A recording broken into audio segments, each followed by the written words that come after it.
Good morning, students. How are you, children? 8th class.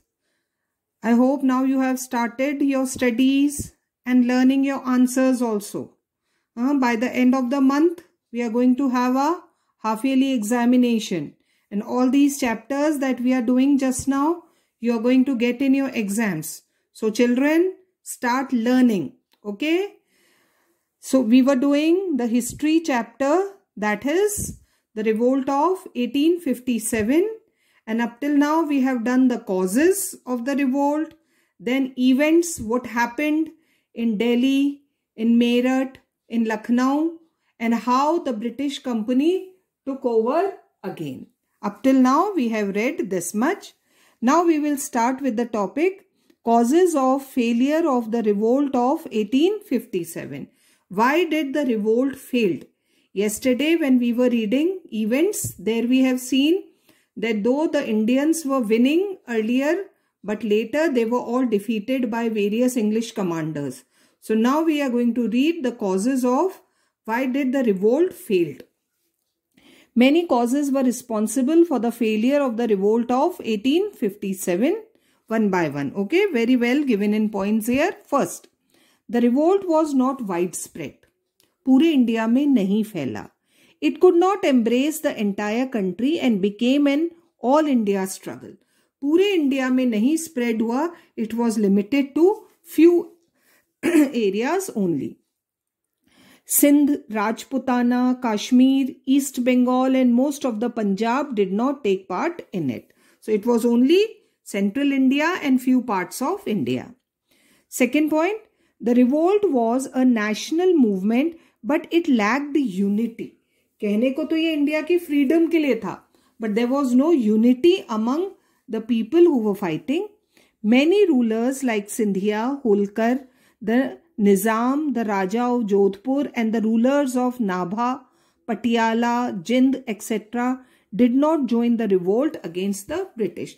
India के आधे से ज्यादा रूलर्स ने इस रिवोल्ट में पार्ट नहीं लिया.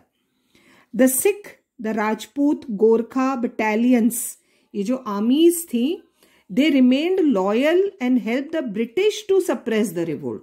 अपने ही कंट्रीमैन के खिलाफ ये बटालियंस लड़ी. ये सैनिकों की जो ग्रुप बटालियंस थी, Sikh regiment, Rajput regiment, Gorkha regiment, इन सब ने ब्रिटिशर्स की हेल्प करी instead of Indians. There was no unity and common ideals among the revolutionaries. They were fighting. कल हमने नाम पढ़े थे बहुत सारे, नाना साहेब, तात्या तोपे, and the Begum of Lucknow, Begum Hazrat Mahal, then Rani of Jhansi, etc. There were so many leaders, but there was no common ideal. सब अपने अपने लिए लड़ रहे थे. The Hindus wanted to set up a Maratha rule, while the Muslims wanted to revive the Mughal kingdom. और ये भी था, हिंदू मुस्लिम्स का भी डिफरेंस था, है ना. तो they were all fighting for themselves. India की फ्रीडम के लिए वो नहीं लड़ रहे थे. The revolutionaries were poorly organised. न तो उनके पास अच्छे वेपन्स थे, और ना ही अच्छे से उनको ऑर्गेनाइज या लेड किया गया.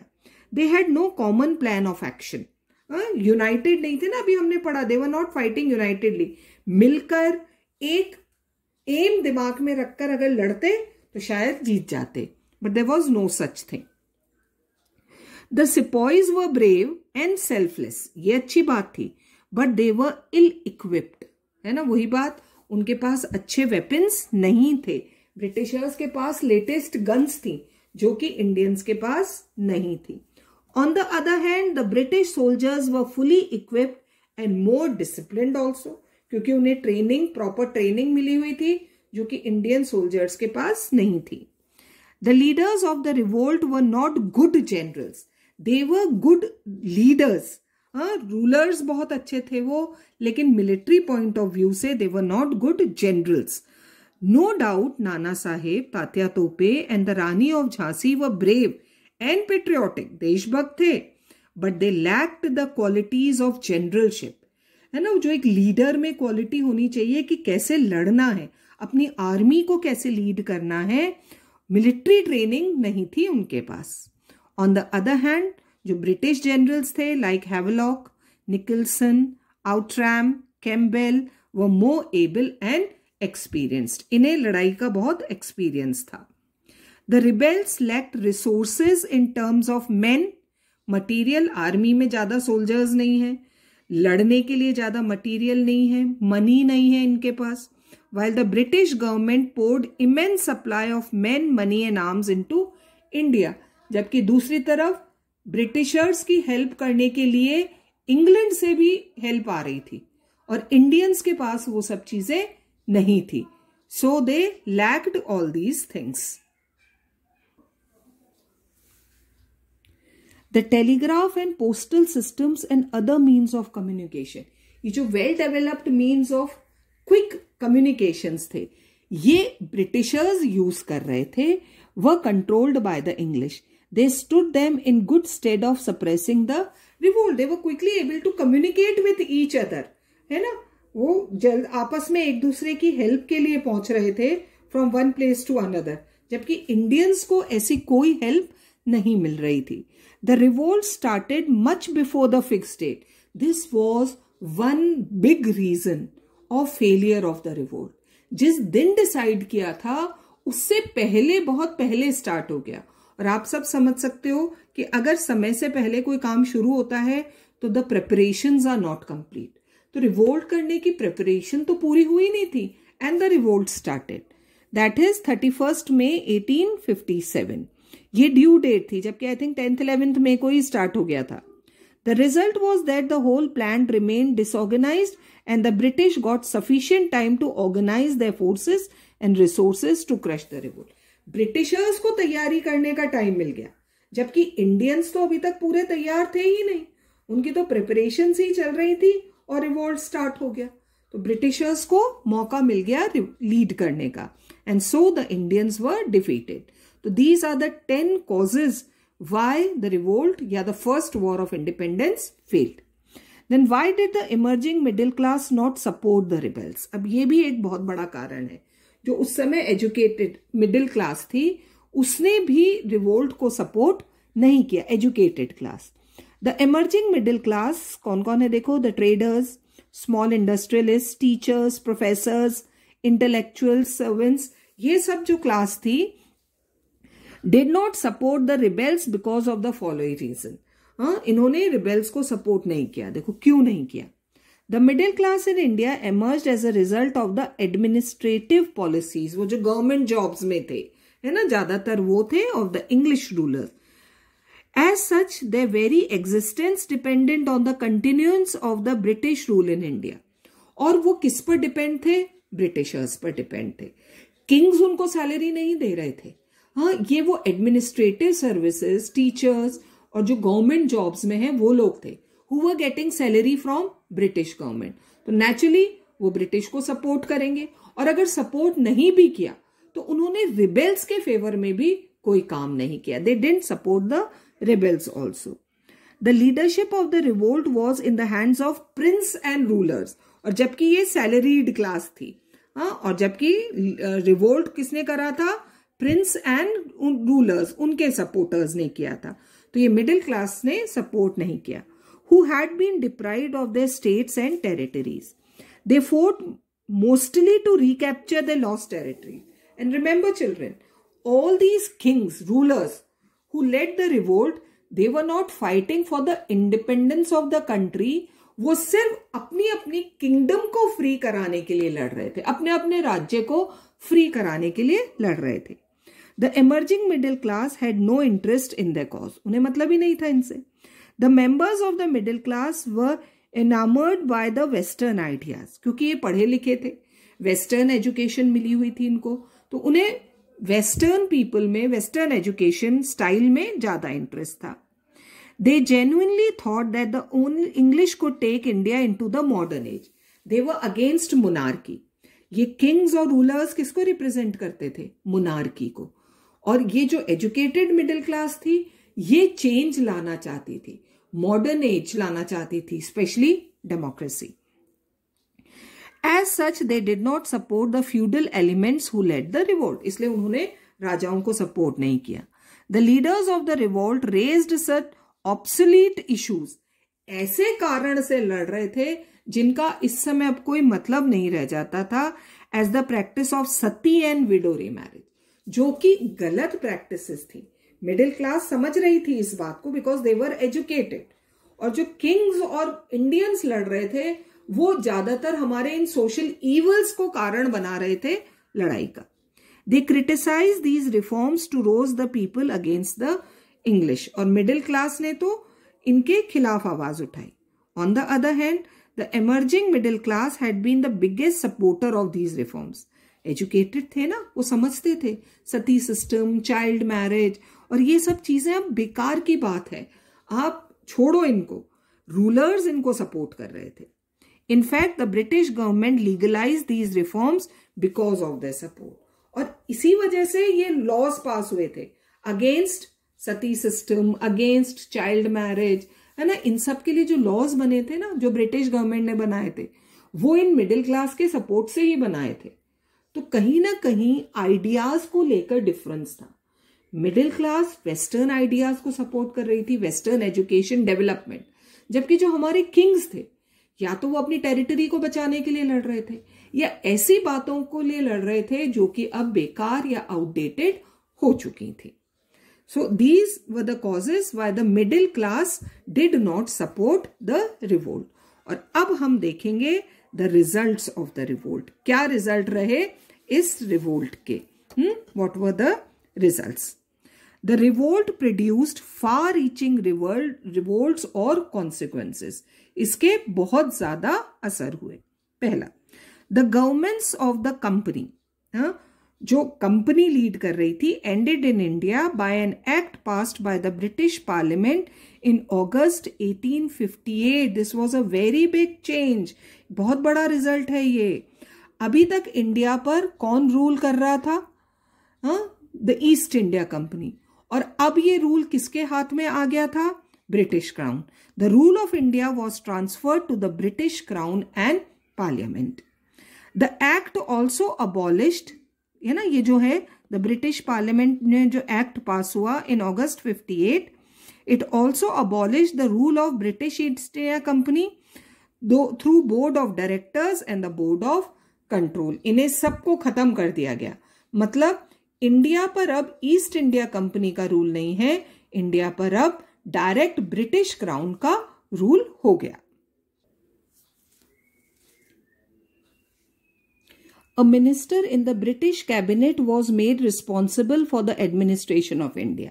ईस्ट इंडिया कंपनी खत्म, डायरेक्ट ब्रिटिश क्राउन के अंडर में आ गए थे अब इंडिया, और ब्रिटिश कैबिनेट जो बनती थी इंग्लैंड में, उसके एक मिनिस्टर को इंडिया का इंचार्ज बनाया गया। He was known as the Secretary of State, और क्या कहा गया उनको? Secretary of State for India.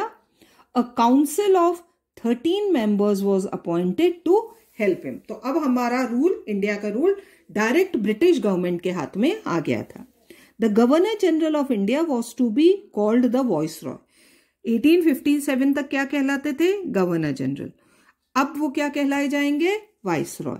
And the Lord Canning became the first Viceroy of India. इसे अंडरलाइन कर लो बच्चों। Who became the first Viceroy? Lord Canning. After 1857, he was the first Viceroy of India. Queen Victoria, she was the Queen of England, issued a proclamation in November 1858, है ना, उन्होंने घोषणा करी, which granted various rights to the Indian prince and the people. कुछ अधिकार Indian Kings को और Indian लोगों को दिए गए। इट अश्योर्ड द प्रिंसेस, क्या कहा गया किंग्स को? That the territories would not be annex to the British empire. अभी तक क्या कर रही थी ईस्ट इंडिया कंपनी? वो doctrine of lapse of subsidiary alliance, है ना, पॉलिसी फॉलो करके सारी टेरिटरीज ब्रिटिश एम्पायर में मिला रहे थे। But now it was declared कि अब कोई टेरिटरी ब्रिटिश एम्पायर में नहीं मिलाई जाएगी। The territories entered into with the company would be honour treaties, और जो भी ट्रीटी हुई है कंपनी के साथ वो मानी जाएंगी। They would be given the right to adopt son. एक बहुत बड़ा कारण था ना 1857 के रिवोल्ट का, किंग्स को अलाउ नहीं कर रहे थे सन अडॉप्ट करने को, और अडॉप्टेड सन्स को ज्यादा पावर नहीं दिए जा रहे थे। अब किंग क्वीन ने मान ली ये बात। The proclamation guaranteed full religious freedom to the people of India. जबरदस्ती उन्हें रिलीजियस में कन्वर्ट या क्रिश्चियनिटी में कन्वर्ट नहीं किया जाएगा.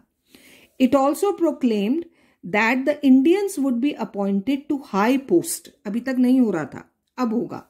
If they were qualified without any distinction of caste, colour, creed और place of birth. Only you should be educationally qualified and will be appointed on high positions. जिसके लिए वो क्वालिफाइड है उन्हें अपॉइंट किया जाएगा.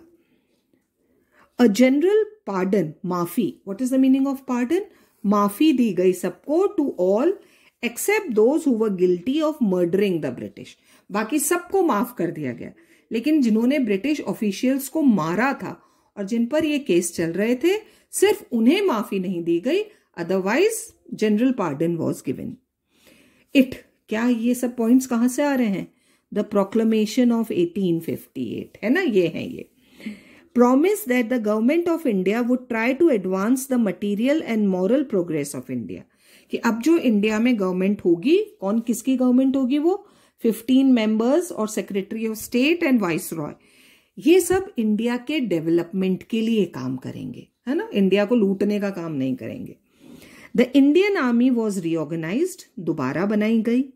The number of British soldiers were increased, है ना. अभी तक इंडियन सोल्जर्स ज्यादा थे, लेकिन अब किसका नंबर बढ़ा दिया? ब्रिटिश सोल्जर्स का.